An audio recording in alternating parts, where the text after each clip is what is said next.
What's up, everyone? Welcome to a new episode of the H.E.C Show with Haytham El Chaer. Stay tuned.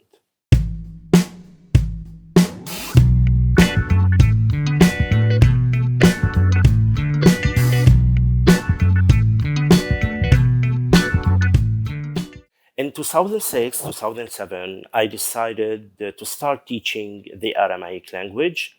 The Aramaic language is the language of Jesus. He spoke in Hebrew, he spoke in Aramaic. His mother Mary, they used to speak the same language. One of the Bible's first translation was in Aramaic. So it's a cultural language. A lot of Christian communities nowadays in Lebanon, in Syria, in Iraq, in India, in Sweden, in Belgium, and many other countries in the world, they still speak the Aramaic language and it's their mother tongue. So this is almost a dying language, but it's preserved under the United Nations and the UNESCO. And it's a beautiful language. The Maronite Church still using the Aramaic language. A lot of regions in Lebanon, they are in Aramaic originally. And even the Arabic language, it's basically, it came from the Aramaic language. A lot of people, a lot of historians, they said that the first version of Quran, it was written in Aramaic. It started when I started teaching this language. I started studying this language in 1999. And after that, I started working on myself to improve my Aramaic skills. And I met a lot of people who also believe in the Aramaic language, who know the Aramaic language. There are some of them religious people, lay people. I started contacting a lot of musicians, even a lot of historians. Even they are Aramaic, or they are studying Aramaic in many universities in Sweden, in Germany, in Holland, in France, in Belgium. And this is amazing when you are reviving an old language. We started getting a lot of membership in that NGO, and I started having my own TV show. And in some of these episodes, I start talking about the Aramaic language.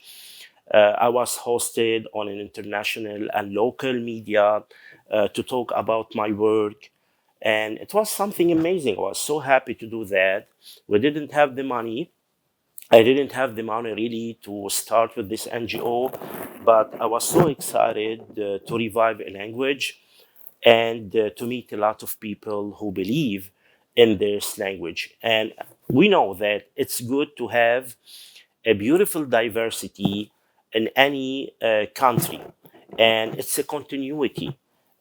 We get like our languages from our ancestors, and when we divide it, and this is amazing to know what's going on historically in your country. But I think this is a problem that some political parties in Lebanon and the Lebanese authority weren't happy of the awareness of the walking,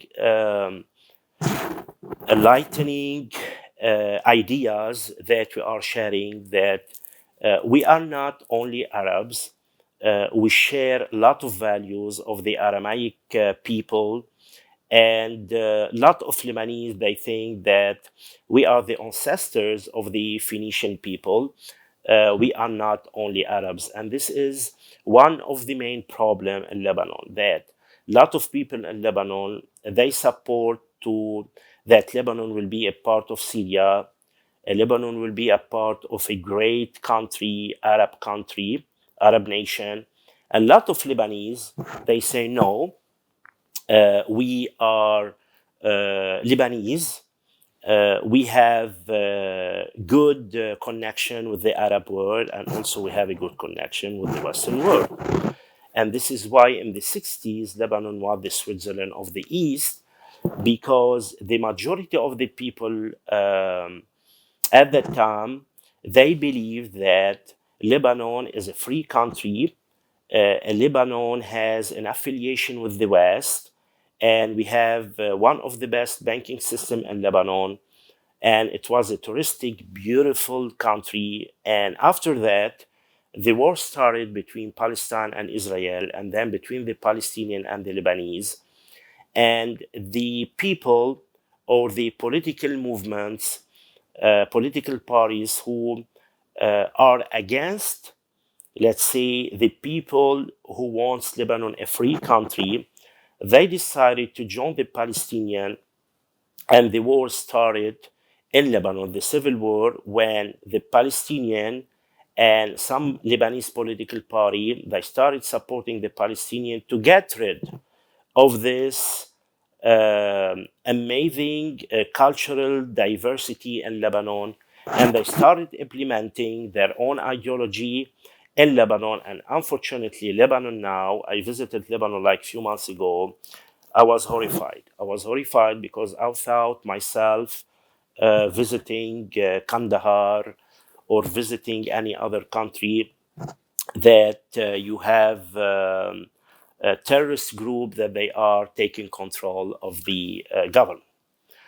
I don't want to talk politics here, but it's good to historically mention what's going on. One of the words that I was named in was Shlomo, and Shlomo in Aramaic means peace. And in Arabic, the word marhaba, which means hello in Arabic, it's divided into two words. Mar, which means more in Aramaic, equal God, and haba, which means hobo in Aramaic, equal love. And hobo, it's hub in Arabic, which means love. So marhaba, it's an Aramaic word, which means God is love.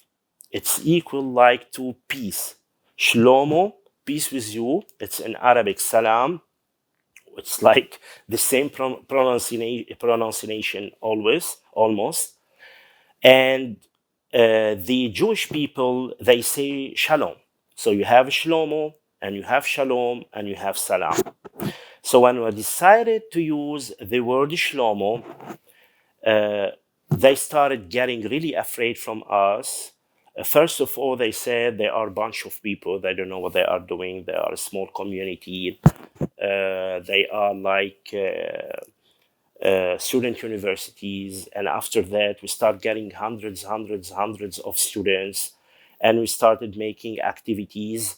And when people started like saying Shlomo, every time we see someone, Shlomo, Shlomo, Shlomo, or even on my TV show and radio show and between my friends on social medias, on my videos, YouTube videos and other, I started like being named under Shlomo. I started traveling to Sweden and other countries to meet native Aramaic speaker. And I was on TV, I was on international media, and the Lebanese authority, they were really skeptical about this movement. Who are these people? What they are doing? Is this a new political party? Are they really how we want to stop them to contribute to a kind of cultural movement that maybe in the future it ends to be a political party? So I received a call once from the Lebanese authority for an investigation. I went there. I was really normal. I wasn't really afraid. And they were asking me about our movement, about our activities, and especially why you call yourself Shlomo, huh? Do you have any affiliation with Israel, with anyone who is funding you? And I said, no way. And I gave them a historical view about the word of Shlomo and Shalom. Okay, it's Shalom in Hebrew, but doesn't mean that Shlomo, it's Hebrew, it's Aramaic. And if the Jewish people, they say Shalom, it's not our fault. So you say salam in Arabic and it's Shlomo in Hebrew. So why are you afraid? and they were afraid that the movement has any affiliation with Israel. After that, everything was fine until one day we had a mass. It was all in Aramaic. It was live on TV, and we had thousands of people who are attending this ceremony. And I had a speech, and everyone was clapping, everyone was happy. And I was like in every word saying Shlomo, Shlomo, Shlomo. And here at night, something unbelievable happened. The priest who hosted this event, his car was burned. And he received a message that you have to stop what you are doing. And this was my fault, not his fault. He decided to host me in his church, to hold the celebration in his church. Because I'm a media personality, I invited many TV stations to cover this event. And everything was normal until the priest's car was burned, and he called me and he said, "Hey, you made me a problem and you have to pay me back my car." And I say, "Stop, stop, stop. Are you afraid? Are you afraid? Are you afraid from spreading a language? What are you talking about, bro? And if you have a problem with you, they have to have a problem with me." The second day, three members of this NGO, they were like under investigation. And they were in prison in the Ministry of Defense in Lebanon. It was, what's going on here?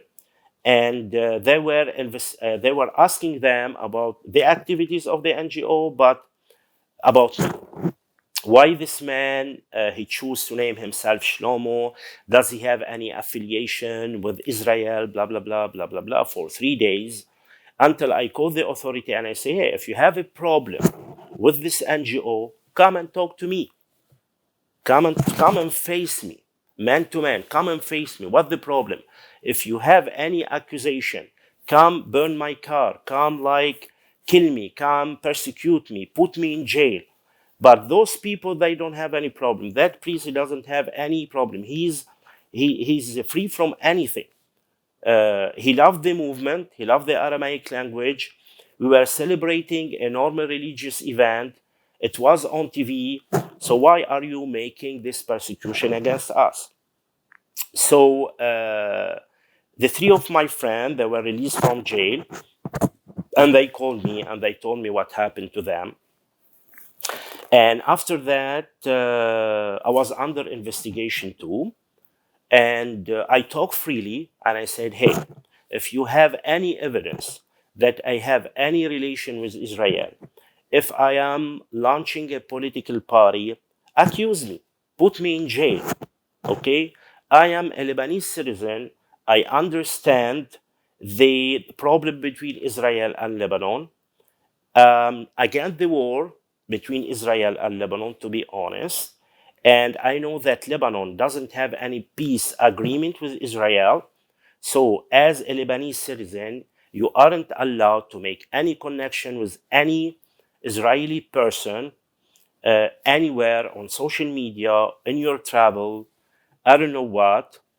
And I don't have any political affiliation with any group, any even Lebanese group. I'm a free journalist. I'm a free citizen. These people, they love what we are doing. We are teaching the Aramaic language. So if you have any evidence that I have any affiliation with Israel, you have to put me in jail." And they said, "Oh, the name of your NGO is the same name of one of the strongest or biggest NGO in Israel." And I said, "Okay, I want to tell you something, that historically, the name of our NGO, it was mentioned in the old religious manuscript, and many historians, they talk about it. And I found this name in a book, and I decided to use this name. And it doesn't mean because the Jewish language, the Hebrew language, and the Aramaic language, and the Arabic language, they are similar, that I have any affiliation with any country, and especially with Israel. They didn't put me in jail. If they had any evidence against me, they will put me in jail. But what happened? They shut down the NGO. So when they shut down the NGO, a lot of people, they were afraid. And a lot of people, they started not talking to me. And even close friends, even family members, they were afraid that I have any connection with Israel, and this will put all my family and myself in danger. So this is ridiculous, bro. Like, this is ridiculous. This is a message for the Lebanese people from any person that he has a belief in the truth, who has any belief in any cultural movement without making problems with any other people, just spreading the diversity, the beauty, the cultural traditions. If you believe in anything, you believe in yourself, you believe in your skills, you believe in anything, don't surrender. So I didn't surrender, but unfortunately, they shut down my NGO, and now I cannot work legally to spread this idea in the Lebanese community.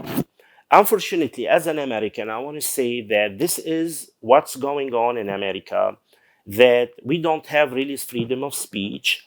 In Lebanon, a lot of journalists, a lot of political leaders, they were assassinated because of their free of speech. Maybe if I continue like that, without getting permission from the authority to do what am I doing, maybe I will be killed now. This is life, guys. Sometimes it's not about failure, it's about obstacles.